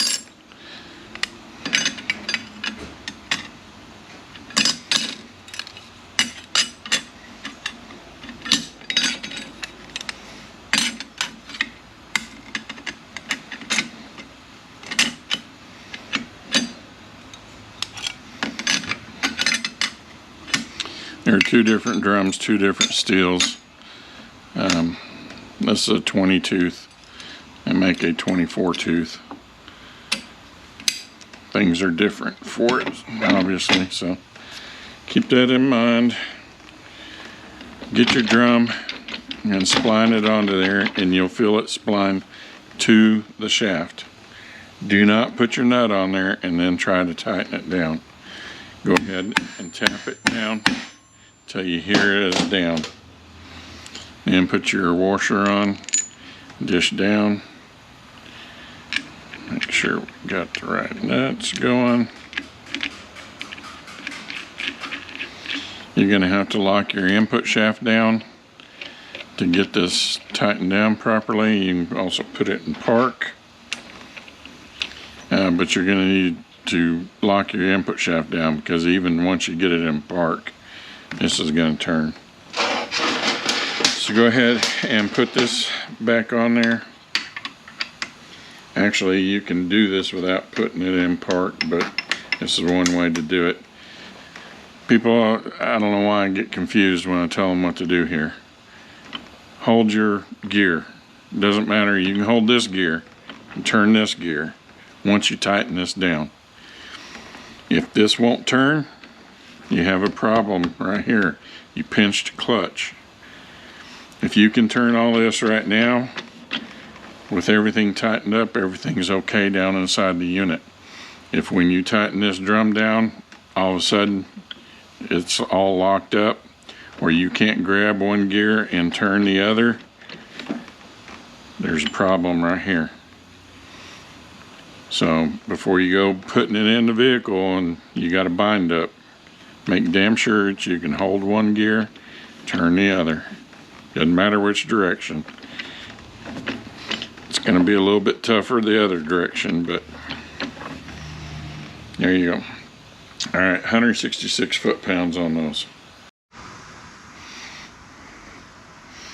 All right, go ahead and stake your nuts down in those spots it's got for it. Put your gasket on. There'll be 3 O-rings in there that are just a tad bit fatter than the rest of them. They go on these tubes.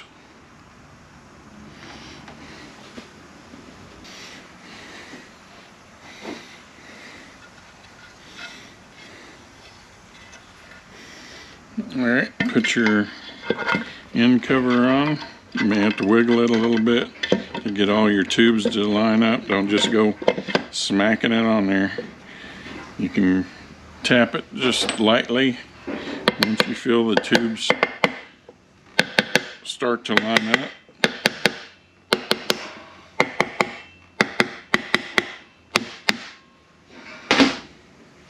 get your linkage seal, goes in like that, lube it up.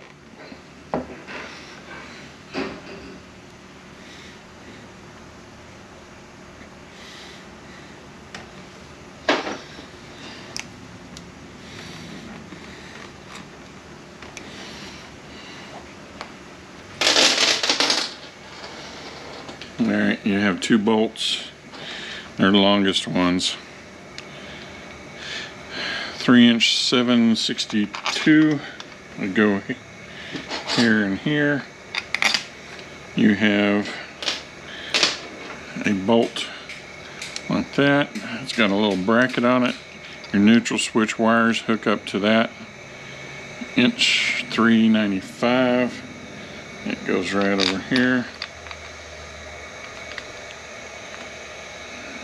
The rest of these you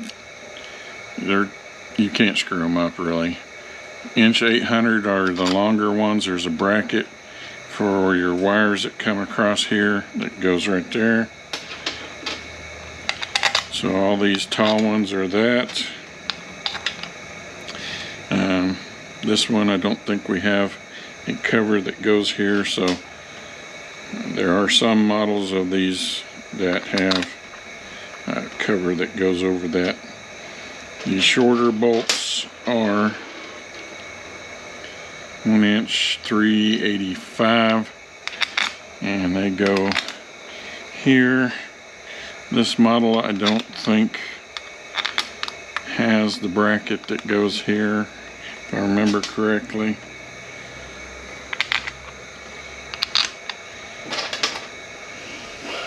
Alright, 8.7 foot-pounds on all that.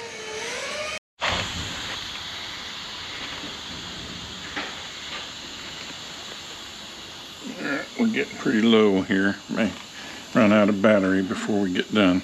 There's an O-ring on your temp sensor. Go ahead and change that out.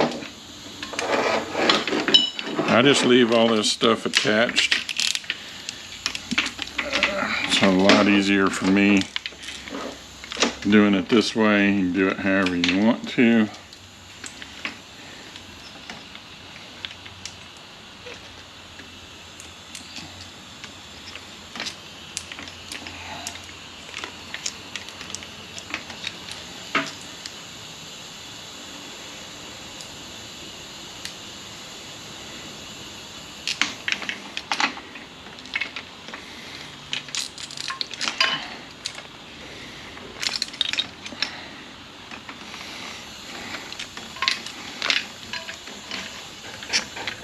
We'll have our 2 bolts that go on this bracket here.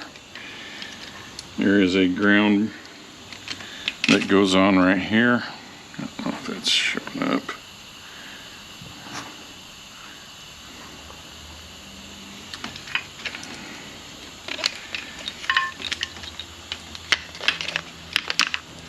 Ground that goes on right there. Make sure that is nice and super clean. And you have a little short bolt that goes there. That is 680 on that.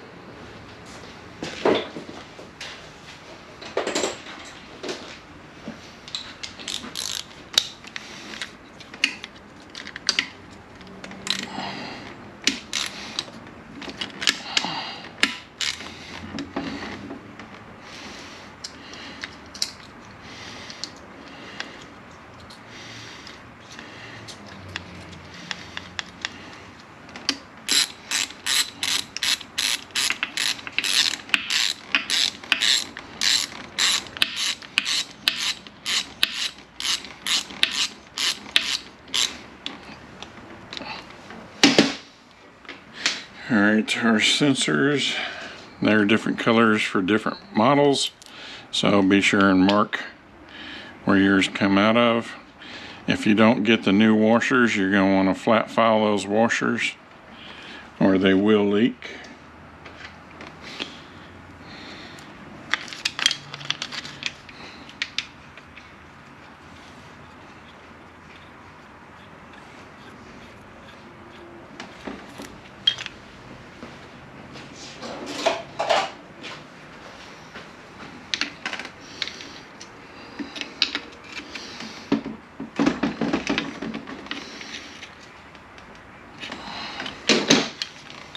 Plug your wires in.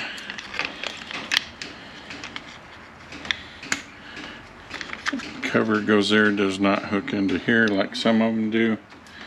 We got our neutral switch that's got to pop in over there.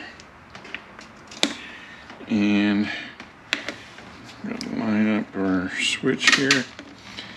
To line up this switch, you put it in neutral. There's notches right here, you line all that up. You can even, there is a special tool that you can get, but as long as you got it lined up, you can even use a feeler gauge. That's all it takes. Just get it lined up, and we got to be sure we're in neutral, and we're not. So let me get this turned a little bit. One more click, I believe. That ought to do it. The neutral switch bolts look like that.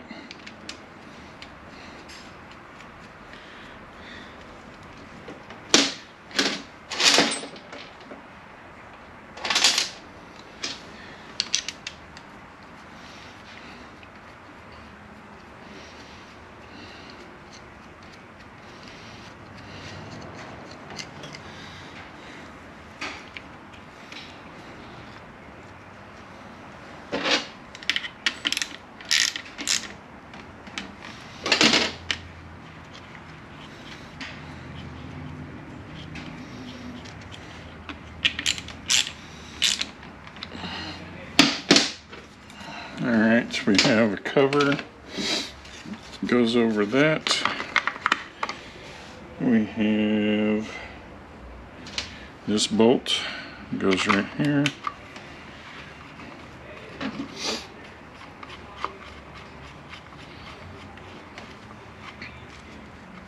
Alright, we got 1, 2, 3, 4, 5 bolts that are right at an inch.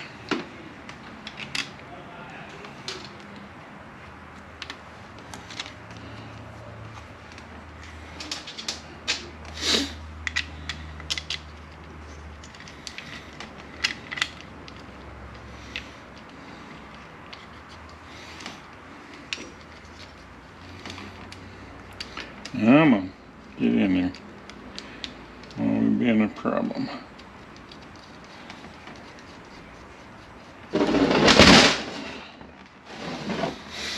Okay, you got two black solenoids, two brown ones. They each have 3 O-rings on them. The black one, the brown one,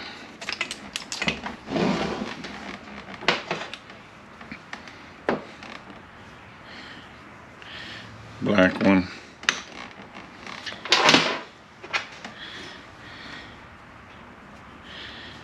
brown one.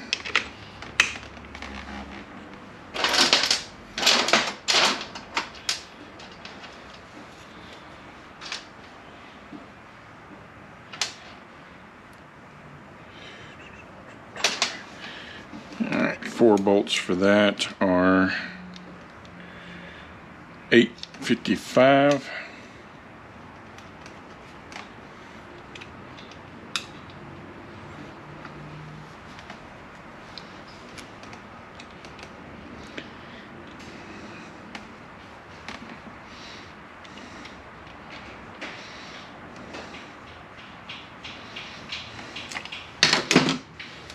Usually you get a new gasket in your kit for this. Make sure you get it down in the grooves. There is a tube with a filter on it. If you lose the filters on these, don't be too concerned about it. 4.465 filter side goes in first. And we got 3 tubes up here that are 710. And then we got the return tube that is 1" 575. And we have the gasket. Make sure your gasket matches up right here of what you had. You got 3 O-rings that are fat like the ones on that end cover. Usually they get stuck in these washers for the cooler lines. So that's an easy way to usually find them. They're usually still in there. We got our dual linear that goes here.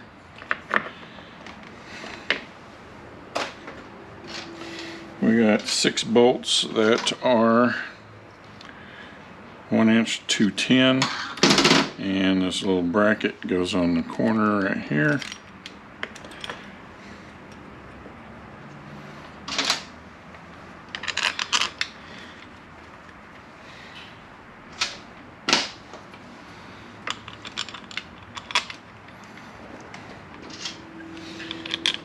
The solenoid here, there's 4 bolts that hold it on.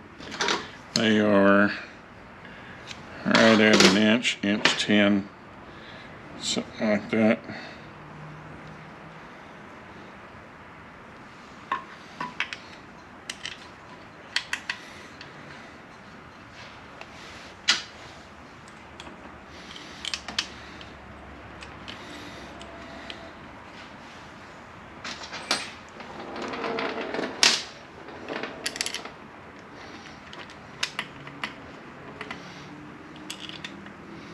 We have 2 speed sensors. They are the same, but I do mark mine so that I put them back where they came from, and they each have an O-ring on them.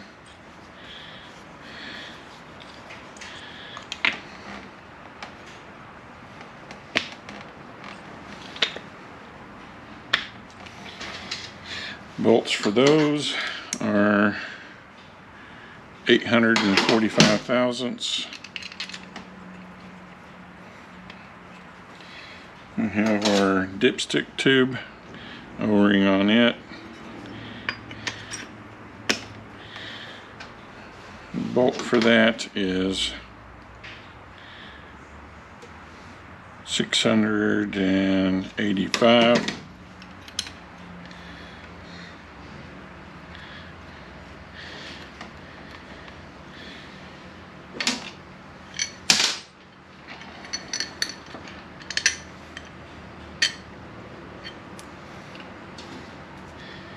up our gasket here.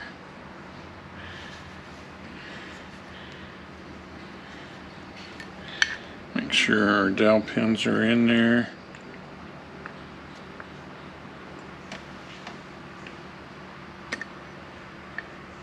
Come on now. It'll be difficult on me.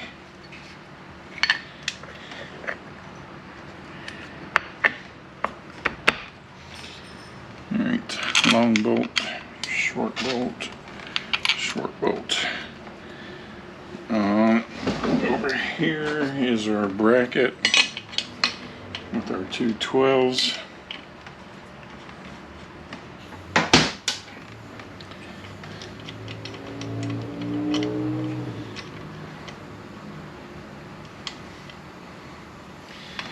We have another 860 thousandths bolt that goes on this bracket right here. Looks like we might have got bent just a little bit. Anyway, that's going to get held on right there. I've got to tighten that bolt before I can do that. On our banjo bolts, we have a washer on each side. This one goes here, and this one with the tube goes over here. Okay, let's see, I don't remember what the banjo bolts are. Let me get the torque specs on all that. Alright, 10 foot-pounds on the 12s, 8.7 on the 10s, 22 foot-pounds on the banjo bolts. I guess the only other thing to talk about, here's the O-ring for the torque converter. Usually it comes on the converter though. This cooler warmer that goes up here, I would get the one that they sell at Transtar or WIT and bypass the engine part of it. Put you a auxiliary cooler on it and be done with that. Don't have to worry about water ever getting into your unit. And I guess that is it for this.